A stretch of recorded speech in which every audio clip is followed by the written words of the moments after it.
Hello, everyone, and welcome to Season 3, Episode 7 of the Dateable AF podcast. Today, we are talking about it's easier if I just do it, why you're always the one who adjusts. I think in so many couples, people are like, I don't even bother bringing this up. I'm just going to handle it myself. And this is the pattern of emotional labor. One person adapts, one person stays the same. And this isn't really about somebody being too sensitive, but it is about the imbalance that slowly starts to wear people down, the imbalance of who takes on the emotional labor in a relationship. The first, just I would like to say this as a disclaimer to all those listeners out there that don't know me. Before we dive deep into this interesting topic, I do not have a lisp. And when I listen to my recordings, for some reason, Rachel sounds like she has a lisp, but I can verify she does not, in fact, have a lisp in real life. Not that there's anything wrong with a lisp. But I'm not trying to cast aspersions on people who have a speech impediment, but I don't, and I don't know why it keeps coming across that way. So anyway, I just needed to, because all the people that know me know that about me. And those of you that are faithful listeners that don't know me that well probably think, oh, how sweet is that? Look at her with that sweet little lisp. Little lisp. But no, she does not. I can vouch for her in this case. So back to emotional labor. Yes, back to emotional labor. There are roles in this, right? I mean, I think we all have roles that we play in our relationships. And this one is a little bit, it's interesting to me, but it's also hard to tease out a little bit, I think, because I lean towards being the one that is the adapter. I do know this about you. Just like I don't have a lisp, she knows this about me. And so finding balance in that where I'm not over functioning so that someone can under function is tricky, because sometimes I just don't care and it's okay with me. Yeah, that's true. Yeah, I wouldn't describe you as inflexible, but I do have tendencies to be the adapter, which isn't, I mean, it's great in some situations, but I am a pretty flexible person. And so I think that I often will just adjust or kind of anticipate what's needed, or I'm the one who smooths things over. And I'm not talking about in my romantic relationship. I'm talking about in general with friends, with family, that I'm the one who can kind of change the tone of a situation, and I have to watch that. Because it is a thing. And I know that about you too. And I do think that what happens, at least for me, is that I really try not to get tangled up in taking a stand around something that I don't care about. If I don't have a dog in the hunt, then I will just do the thing. Yeah. What I have learned, and as I was doing research on this and digging a little deeper into this topic, is I didn't fully appreciate this kind of tedious balance of the person on the other side, the non-adapter, not fully knowing when it is you're going to stop liking adapting. When all of a sudden they bump up against you going, what? I'm sick of this. I don't want to be the one to do this all the time. Yep.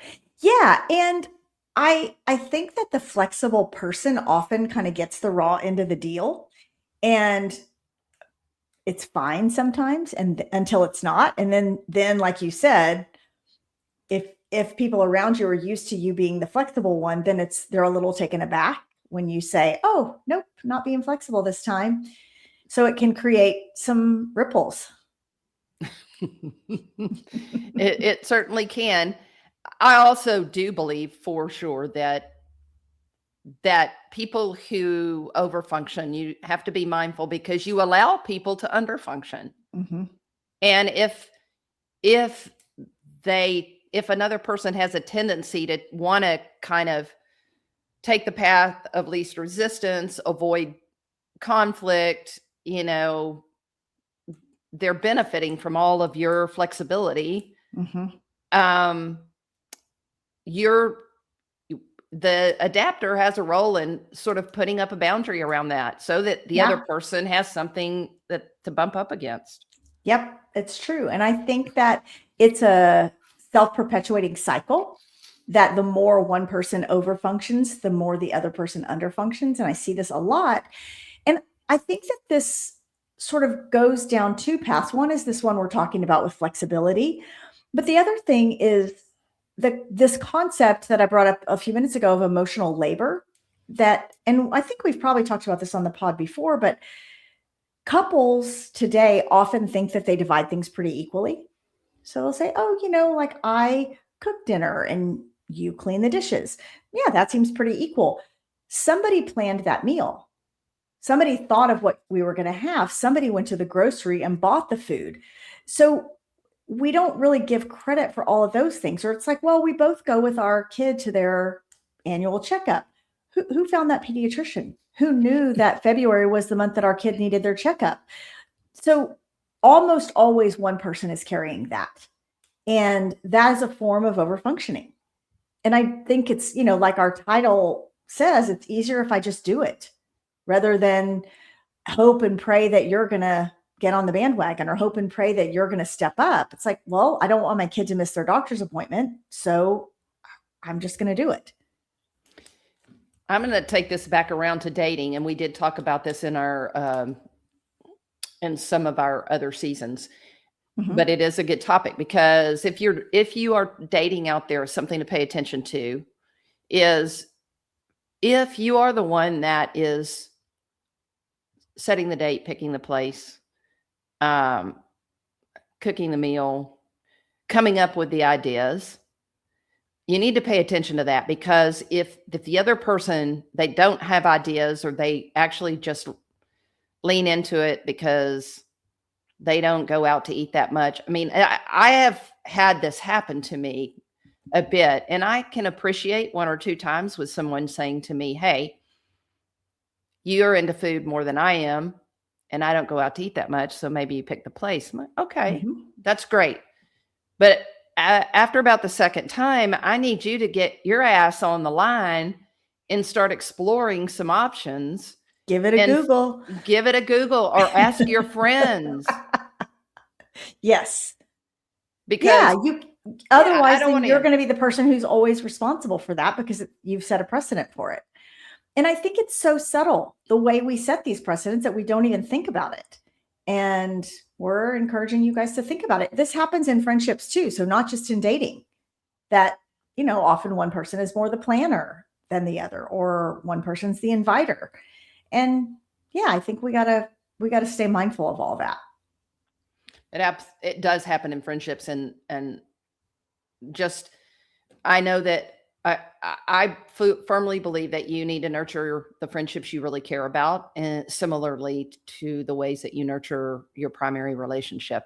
You need to pay attention and make sure that you reach out and stay connected, and then try to also do some things together that are fun and unique, and just to keep that active and alive. So anyway, I see this in impacting. I think if you're an adapter, you will adapt. You'll tend to lean that way in all your relationships. What I do love is when I reflect back on this, what I did earlier thinking about it, is that the people that are closest to me, my very closest friends, I'm naturally an adapter, but I don't have to play that role with them. Yeah. Yes, for sure. And I think that there are some ways, for example, we have a few of our very good friends are vegan. And so when we go out to eat, we adapt to a place that they can find good options. And, those kinds of things, like some of that is just kindness, that you're not going to bring your vegan friends to a steakhouse. That would, not be good for them. And like this is a pattern that Joe and I get into, and we laugh about it sometimes, that Joe's a very finicky eater. And so she's often the one who dictates where we go out to eat because there are lots of things she doesn't like. And every once in a while, I will be like, we're going to Indian food or whatever, things like that. Or she likes to sit because of her background of work, which I won't dive too far into, but she likes to sit facing the door. Like she wants to see what's going on and who's coming into a restaurant. Well, everyone likes to sit facing the door. No one likes to sit with their back to the rest of the room. But I adapt to that.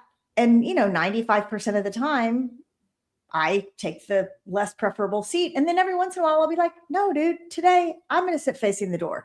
And she's always taken aback by it. But once in a while, like, okay, I've hit the wall where I don't want to be flexible about that today.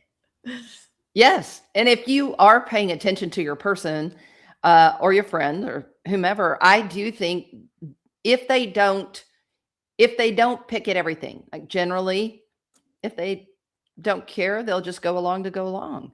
But when they do step up and say it, you need to listen because they mean it. The one time I don't want to be flexible, then let me have it. I want my way, damn it. I want some Indian food. Yes. Let's talk a little bit about how these patterns get started, of you either being the flexible person, the adapter, or being the non-adapter. Where do you think that comes from? Oh, I'm sure that your childhood probably begins in your family of origin, the way that what you were around.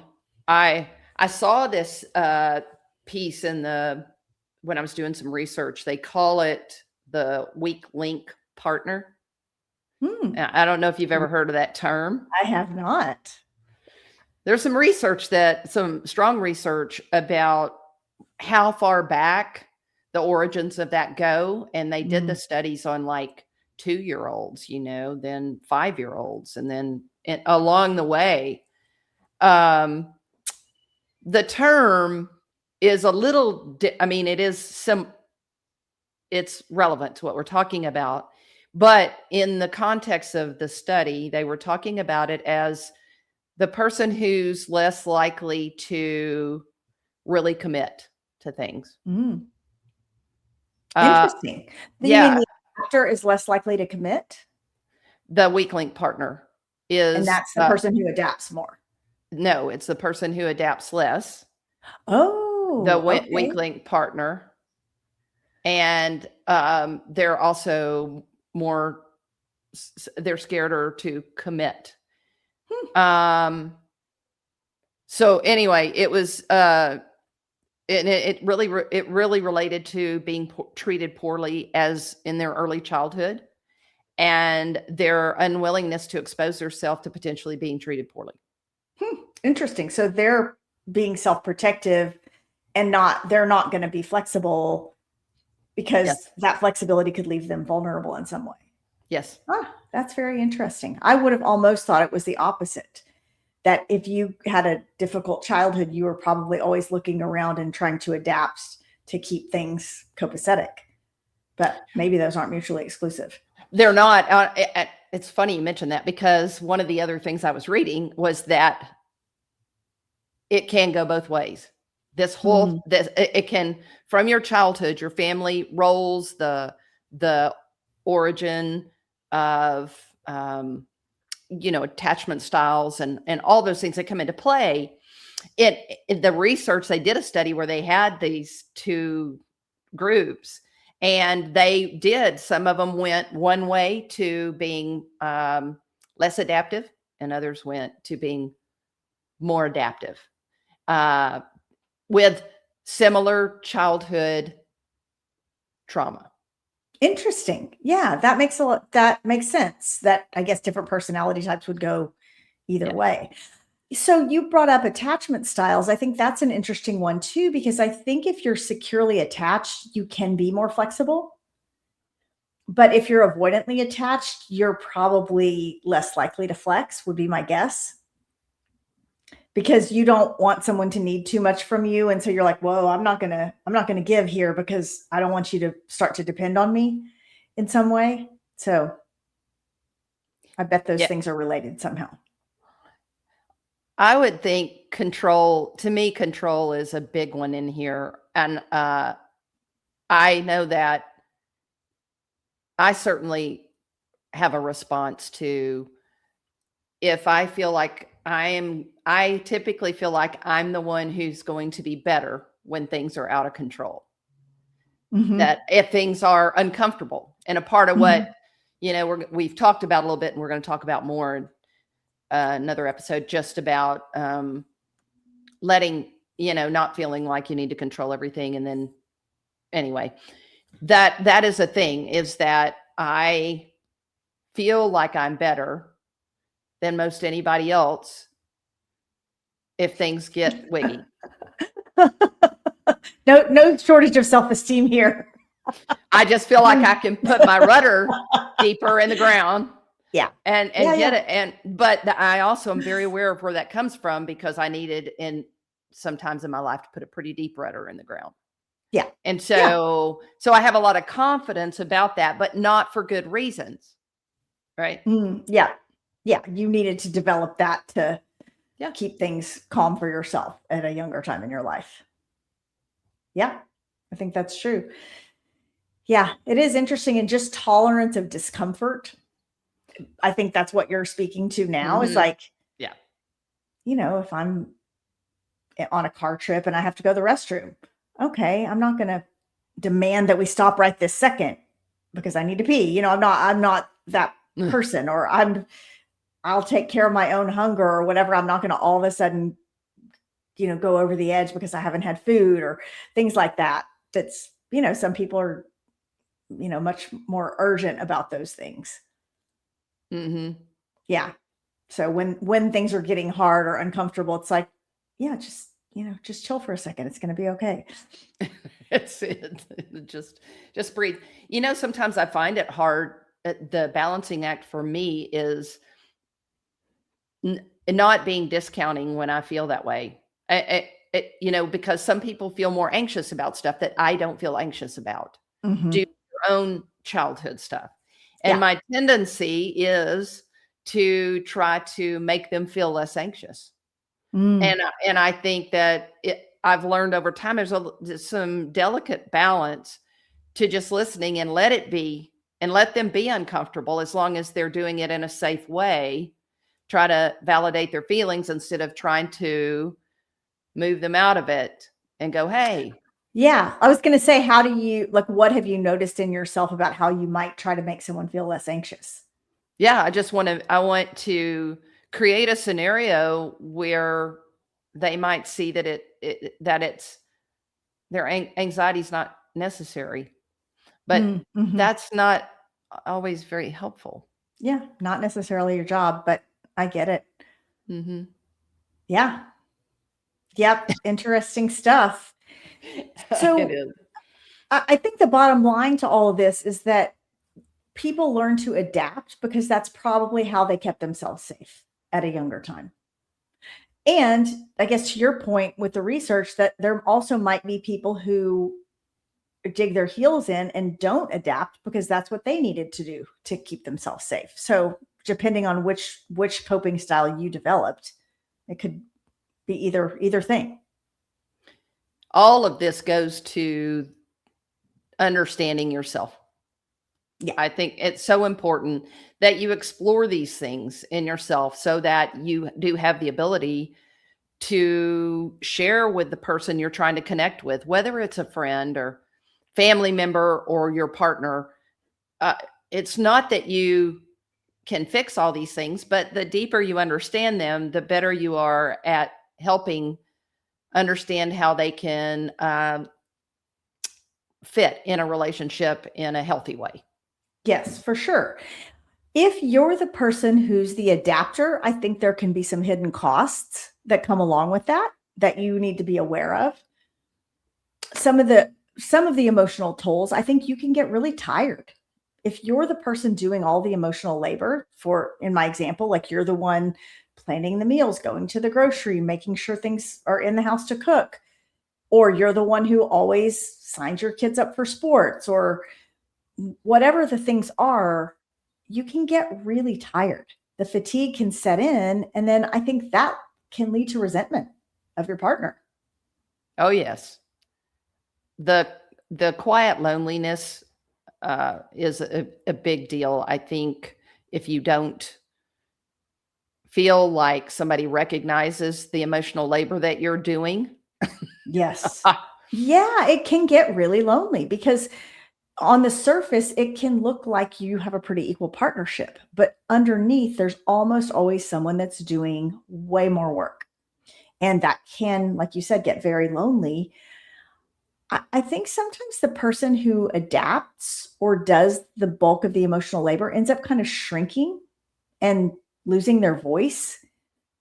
And they're kind of always reshaping themselves. And I think when you're always reshaping yourself, you don't feel fully chosen by your partner because you're just trying to adapt to what the situation calls for or adapt to what your partner needs or what your friends need. And yeah, I think it can lead to, like you said, feeling lonely and feeling like you're not really being chosen.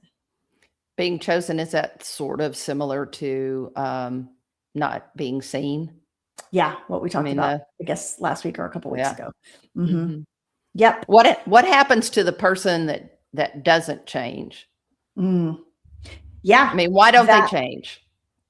that's such a good question, and I think it's kind of easy to villainize that person, the less flexible person, and we wanna be careful not to do that because most often I think it's rooted in fear, that they're afraid of being uncomfortable. Like, what if I have to do something I don't wanna do or sit with a discomfort that maybe I'm not that good at sitting with? So here's the thing. The person who is the adapter oftentimes also maybe is the one who's driving what they want done. Yeah. And I think if you don't always want to be the one, let's just use a simple thing, loading the dishwasher. Mhm. You want the other person and they just typically don't. You find yourself being the one to always do it or unload it.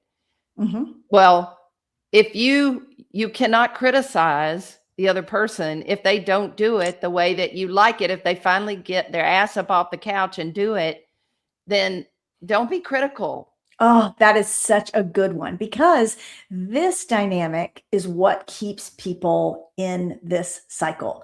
Is that, and it goes back to the title of our episode. It's easier if I just do it myself because, of course, there's one right way to load the dishwasher and all the other ways are wrong. And so if your partner comes in and loads it, but it's not quote unquote right, then you're going to criticize them, which puts you back in the position of being the one to do it. And it allows them to underfunction. And so sometimes you just got to let it go.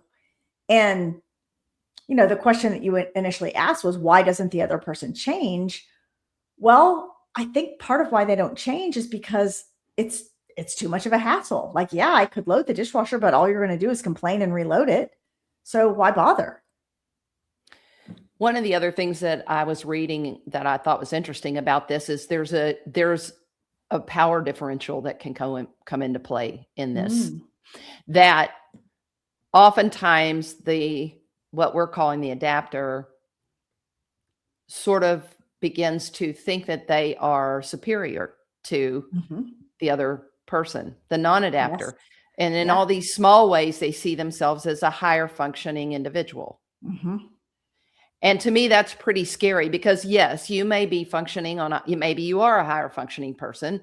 You need to explore that. Or maybe you're higher functioning at loading the dishwasher. But what can happen in that dynamic, and what I was reading was that message gets sent Mhm. to the other person, and that the person who's doing it kind of begins to feed off of keeping their superiority intact. Mhm. Yes. Absolutely. And that is not a healthy dynamic, especially for couples, but in any friendships, family relationships, that dynamic isn't helpful. And it's going to end up with both people being resentful. Well, when I look at these two things, both the cost of being the adapter and then the other person not changing, and then feeling less than, all of that screams affair to me. Ooh, yep. I think that could definitely, people could seek comfort in someone who's not their partner on either side. Oh, yes. So, yeah. Okay, well, let's talk about kind of when that flexibility as the adapter, when does that actually turn into something more sinister, more like self-abandonment? Well, I mean, the warning signs would be the need to disappear, or your boundaries erode, Yep. you know? Yeah. I think when you start noticing that you're not holding boundaries anymore, you're not making your needs known, if you're avoiding conflict, like, oh, I'll just load the dishwasher because we're going to get in a fight about it if I ask the other person to do it, then I think what happens is that you start emotionally withdrawing. And that power imbalance really just keeps growing. And, we've talked about this on some earlier episodes about shame and kind of self abandonment. But if you're being so flexible that you're not speaking up, you're going to end up getting resentful. You are. And I think a good thing to pay attention to is also, if you are finding yourself sinking into other people, either good friends or potentially, because you're constantly thinking, wow, I don't get this from my partner. This feels really good over here. Or I don't get that. You need to pay attention to that shit. Yep. Because that, if you're feeling like you're only being seen, you're only being heard with someone else, then you need to pay attention. Yeah. Yep. How can folks start to shift this pattern of one person overfunctioning and one person underfunctioning? I have a question about this, Okay. because the easy answer would be the person who's overfunctioning needs to stop overfunctioning. Mm-hmm. And what I wonder about is, okay, if indeed, like mundane things, but that means something like the house is cluttered, not picked up, you're not loading the dishwasher, there are dishes in the sink, you don't pick your shit up. Mm-hmm. I'm not going to be happy if that continues to happen. So if I overfunction by doing it and I don't do it and they still don't do it, what the hell do you do? That is so tough. And I see this happen a lot with couples. The person who's under functioning is not likely to change this dynamic because they got it good. Seriously. I mean, they're sitting on the couch while the other person's running around like a Tasmanian devil, doing all the chores and picking up the kids and making the money and like doing all the things. And why would the underfunctioner want to change that? I mean, self-esteem wise, I think at the end of the day, they're going to feel better about themselves if they're not under functioning. But I think in this case, unfortunately, it is on the overfunctioner to overfunction again and change this dynamic. But it's not just like, I'm going to sit here and cross my arms and not do any chores. It's a negotiation that you say, hey, would you be willing to find out when our kid's physical is due and schedule the appointment?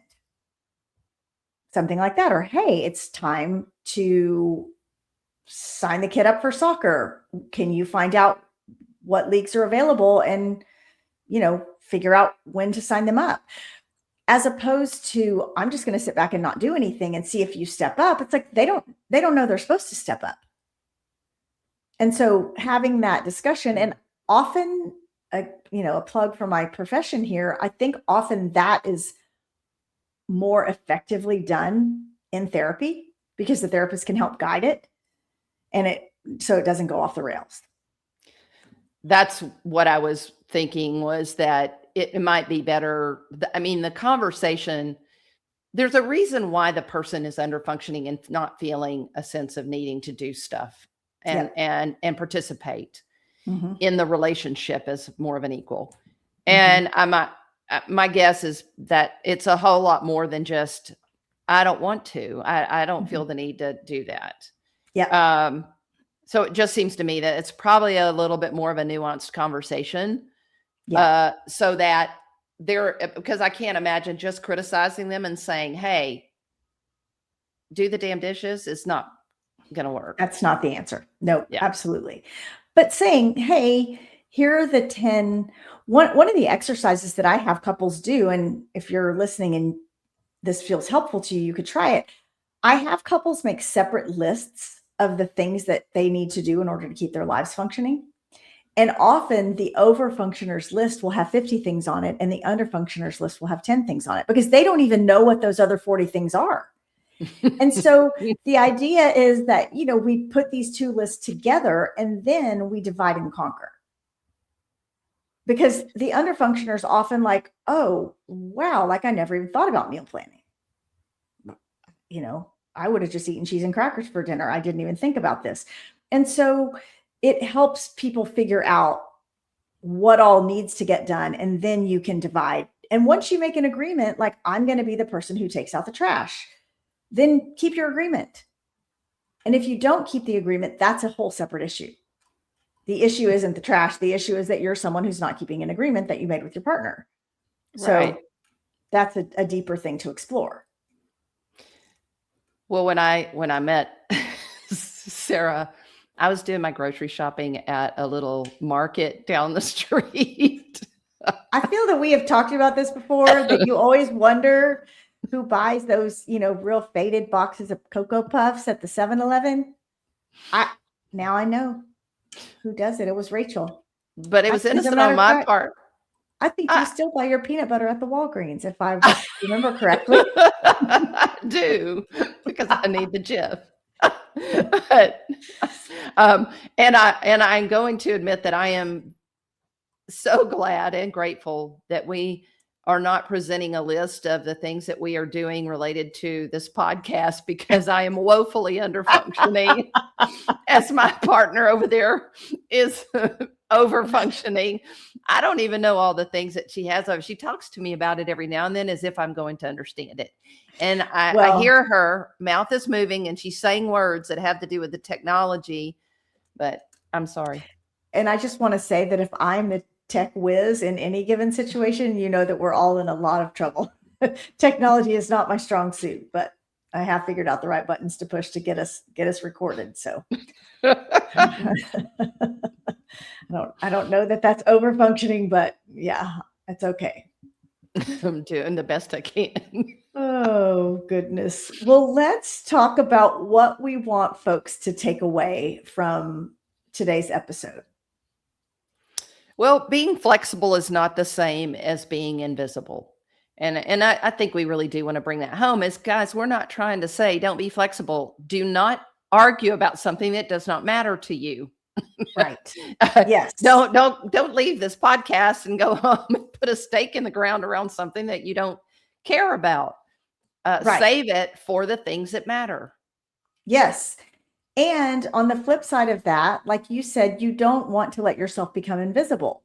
I would really like A, B, and C, but I'm not going to speak up about that because I'm going to be flexible. You're going to get really resentful if you allow yourself to become invisible. So finding that balance between speaking up about your needs and not making a big stand about something that's unimportant to you.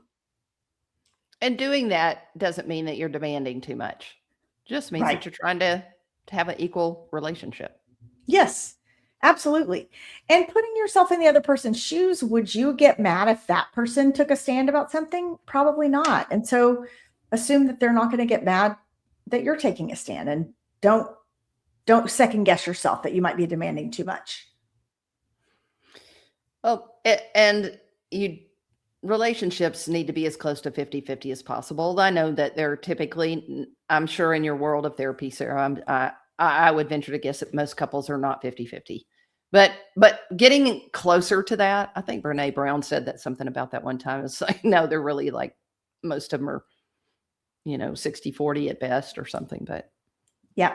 But the idea for balance is that one person's not always the 60 and one person's not always the 40.